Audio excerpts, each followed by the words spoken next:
baydhabo oo qarka u saaran in uu dagaal ka qarxo ciidamo fara badan oo dowladdu ay ku daabushay Buur-Hakaba oo u jihaystay duleedka Baydhabo gaar ahaan deegaanka Daynuunay. ciidamada sida gaarka u tababaran ee Gorgor iyo Danab oo laga qaaday Balidoogle isla markaana la geeyay Buur-Hakaba. ciidamada Koonfur Galbeed iyo kuwa Itoobiya oo difaaciye iyo godad ka qotay duleedka Baydhabo. iyo waxaan kula wadaagi doonaa xaaladihii ugu dambeeyay xiisad dagaal oo ka taagan magaalada Baydhabo iyo diyaar garowga dagaal oo ay wadaan Lafta Gareen iyo Xasan Sheekh. haddii ay tahay markii ugu horeysay aad soo booqatay like muuqaalka sidoo kale subscribe channelka si wararkeenu ay ku soo gaaraan. cabsi dagaal ayaa waxa ay ka taagan tahay magaalada Baydhabo kadib markii ciidamo aad u fara badan ay ka baxeen degmada Buur-Hakaba ee gobolka Bay iyagoona u jihaystay dhanka magaalada Baydhabo. ciidamadan aadka u faraha badan leh ayaa tiro ahaan waxaa lagu qiyaasay inay ku dhow yihiin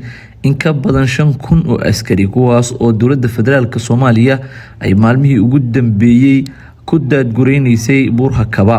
ciidankan ayaana waxa ay iyaga oo infantry ah oo gaadiidka dagaalka iyo sidoo kale qalabkoodu u dhameystiran yahay ay ku wajahan yihiin duleedka magaalada Baydhabo gaar ahaan deegaanka Daynuunay halkaas oo Xasan Sheekh uu amray inay fariisimo ka sameystaan. ciidanka ayaana u dhaqaaqay dhanka duleedka magaalada Baydhabo. sidoo kale waxaa xusid mudan in iyagana ciidamo kale oo ah kuwa sida gaarka ah ee loo yaqaan specialka ay iyaguna u diyaar garoobayaan in ay ciidamadaasi kaabaan. si gaar ah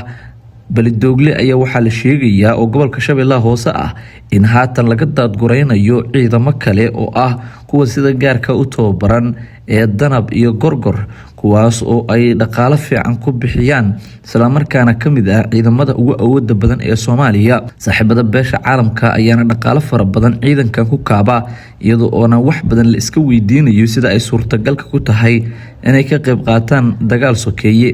asa ahaatee madaxweyne Xasan Sheekh Maxamuud iyo xubnaha xulufadiisa ayaa ku qasbaya ciidanka Gorgor iyo kuwa Danaba inay ka qayb qaataan dagaalkaasi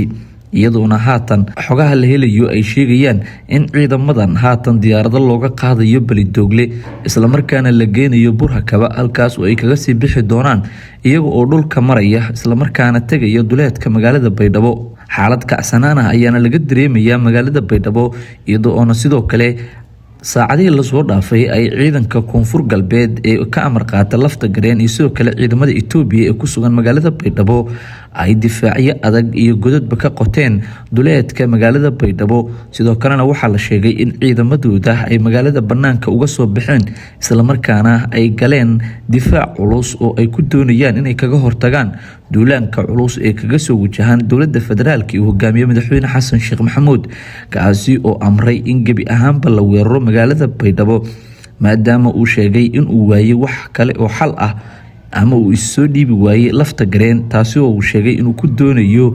in uu weerar kaga adkaado. Xasan Sheekh ayaana si aad isku diyaariyay oo ciidamo aad u fara badan u diyaarsaday kuwaas oo markaasi la doonayo in ay weerar ku qaadaan magaalada Baydhabo isla markaana ay gacanta ku soo dhigaan hogaamiyaha waqtigiisu uu dhamaaday ee Lafta Gareen.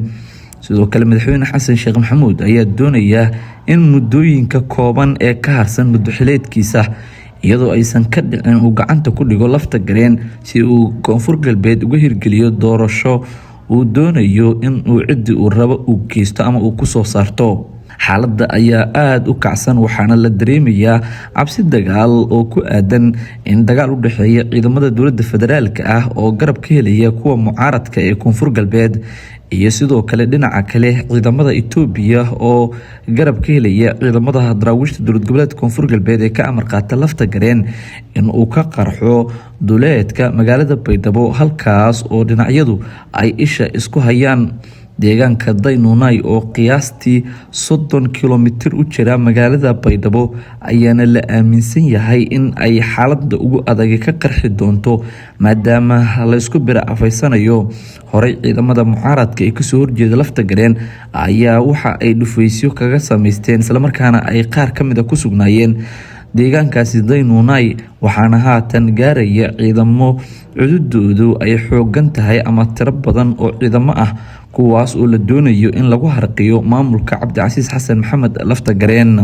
Lama saadaalin karo sida ay wax noqonayaan, hase ahaatee waxaa muuqata in saacadaha iyo maalmaha soo aadan oo dagaal culus ka qarxi doono magaalada Baydhabo.